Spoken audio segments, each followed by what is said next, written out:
like that first sip sometimes isn't very good.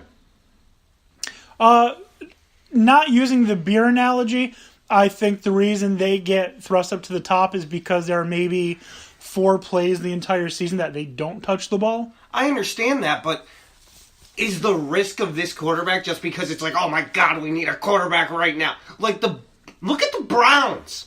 How many times are they going to do the same thing before they realize it's not working? Just because it's on the top of Mel Kiper's draft board doesn't mean that he's going to be the next coming of Jesus.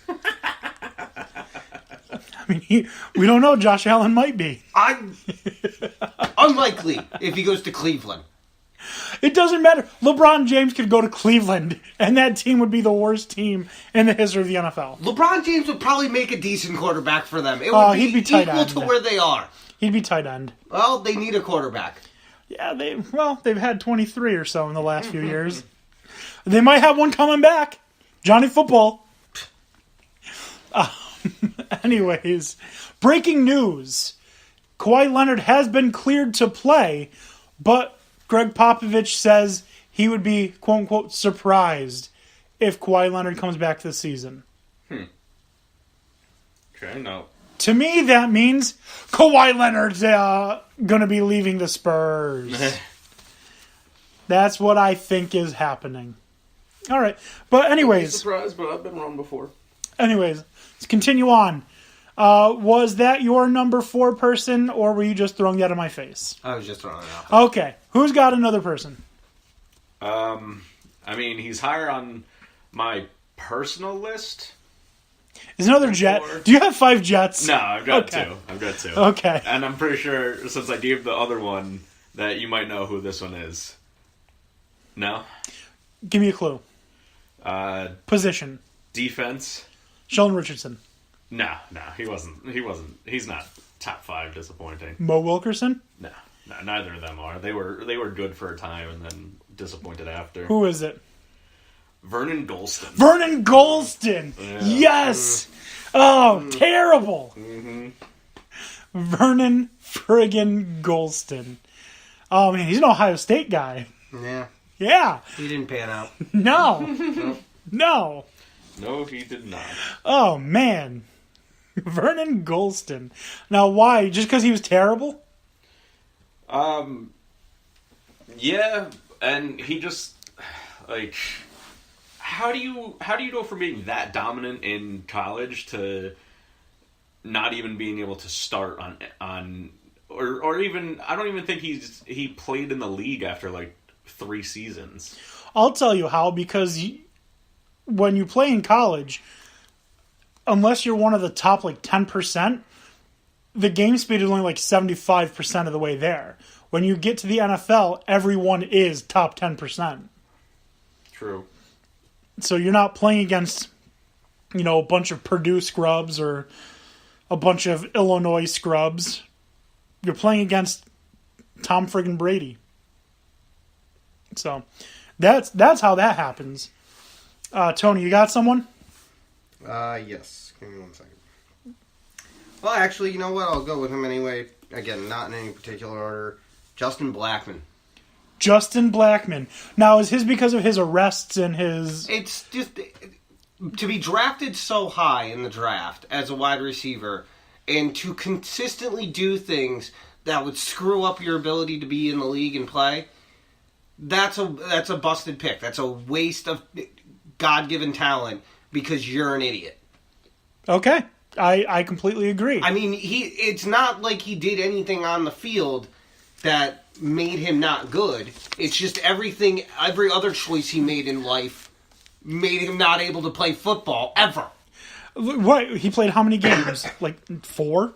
Yeah. And then he's currently suspended indefinitely. Yeah. I'm pretty sure he's barred from the NFL. He's got the Josh Gordon.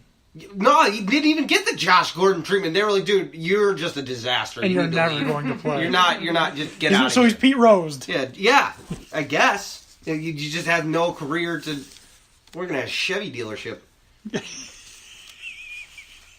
Although probably not, because he's probably got arrested for DWI. So if he is, he's in the detailing bay. And he can't drive the cars. All right, so we've got Sorry, Justin, but you're an idiot. Justin Blackman.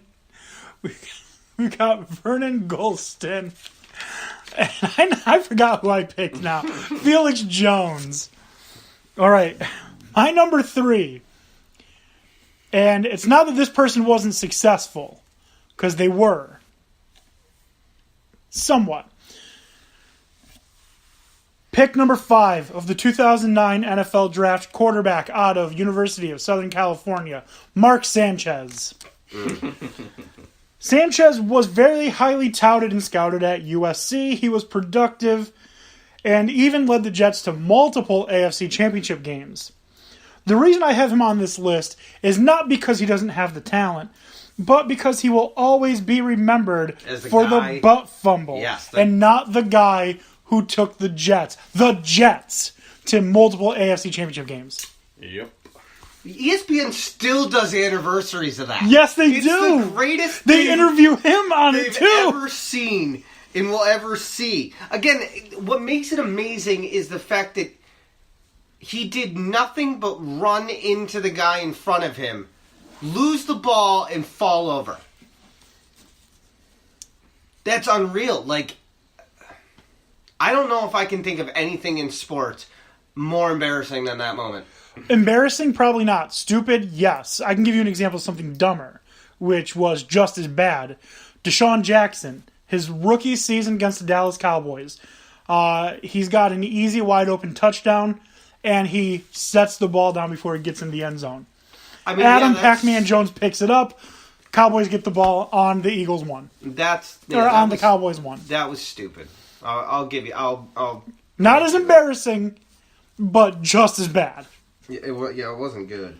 Because it was a clear touchdown. That and Matt Dodge not punting away from Deshaun Jackson.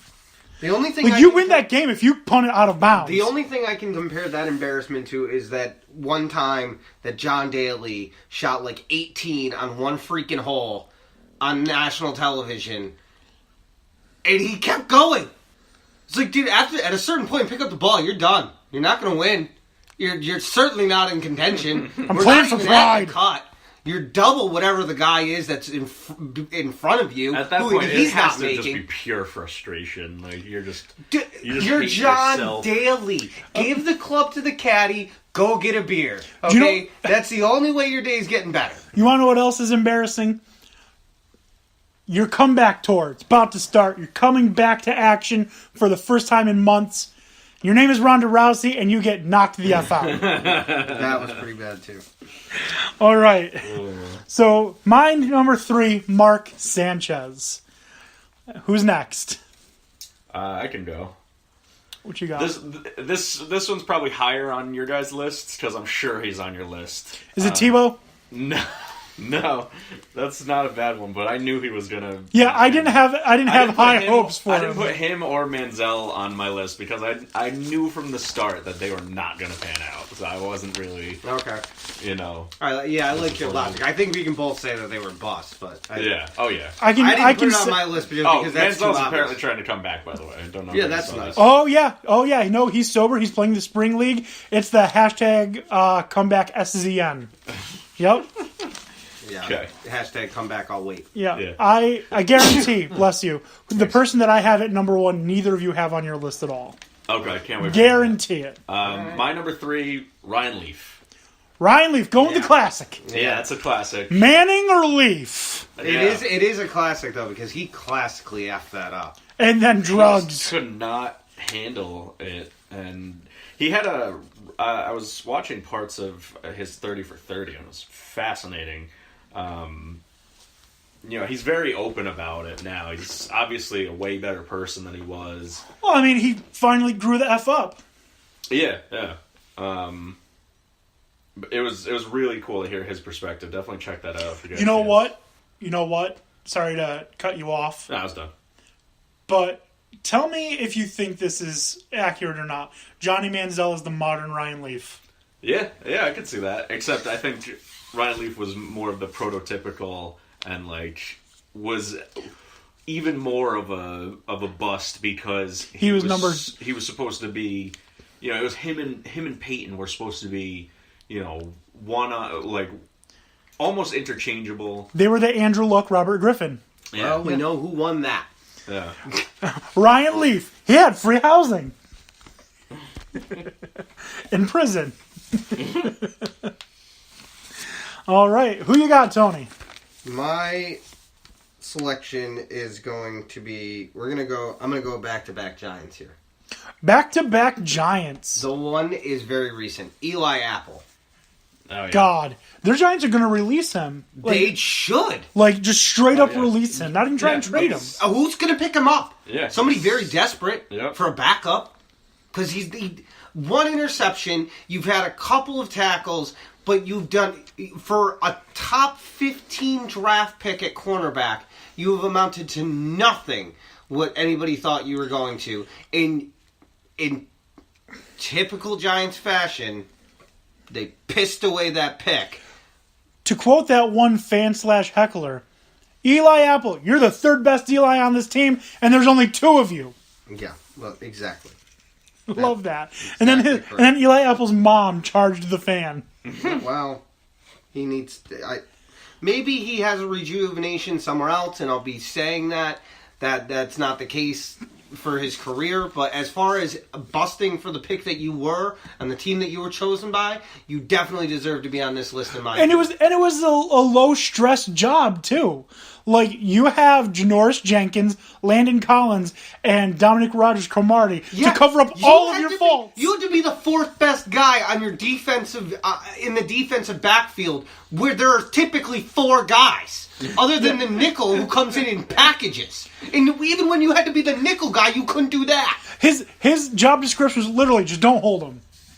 Just don't hold him. Mm-hmm. Seriously, what, you're playing the third best wide receiver on the other team? Not even. And most times he's getting the running back out of the backfield. Which for some teams I guess could be the third best receiver. But I just don't get it. I don't get how Eli Apple... Oh, I know, because he's from Ohio State. I also put him in there for you so that I could even out the Penn State Thank thing. you. Plus I got the Conjana card of me in there. Yeah. You can I appreciate that. You're welcome. Number 2, I'm going with another quarterback. Pick number 1 in the 2010 NFL Draft. Oklahoma quarterback Sam Bradford. Now, Sam Bradford makes my list because he was supposed to be the guy. The guy who broke that curse, the stigma about Big 12 quarterbacks. Instead, he has been bounced around and he's been injured more times than I can even remember. Maybe this assessment is a little unfair, but I can't excuse this because of how disappointed I have been in him, especially his draft position, number 1 overall, and how respected and how much commotion there was over how great he's going to be. Sam Bradford is my number 2 overall. Biggest disappointment. That, and he just let, Case Keenum have the best season of his career. He just gave up the best season of his career to let Case Keenum have the best season of his career. All right, who's next? Numero dos. Tone, you want to... My second one is going to be Ron Dane. Ron Dane. No, I can't accept it. He's a Wisconsin running back. They don't do bad. They don't do bad. Is that how it works? They don't do bad. He's the all-time leading was the all-time leading rusher in college football history until Rashad Penny took that over last year. Drafted number 11 by the New York Giants in 2000, Ron Dane's best season was his rookie year when he rushed for 720 yards. He never once during his career averaged more than 3.8 yards a carry, and from that 720, he kept going downhill. 690, 428, and then 179 in his final season. Do me a favor. Look up Terrell Davis's career stats. Because Terrell Davis didn't have a stellar career either. He's in the Hall of Fame. Super Bowl. Yeah, he had a Super Bowl. That's cute. So does Joe Flacco. Are we going to say Joe Flacco's a good quarterback? No. He was great those games. He's not good now. He'll get a media job. He'll get him.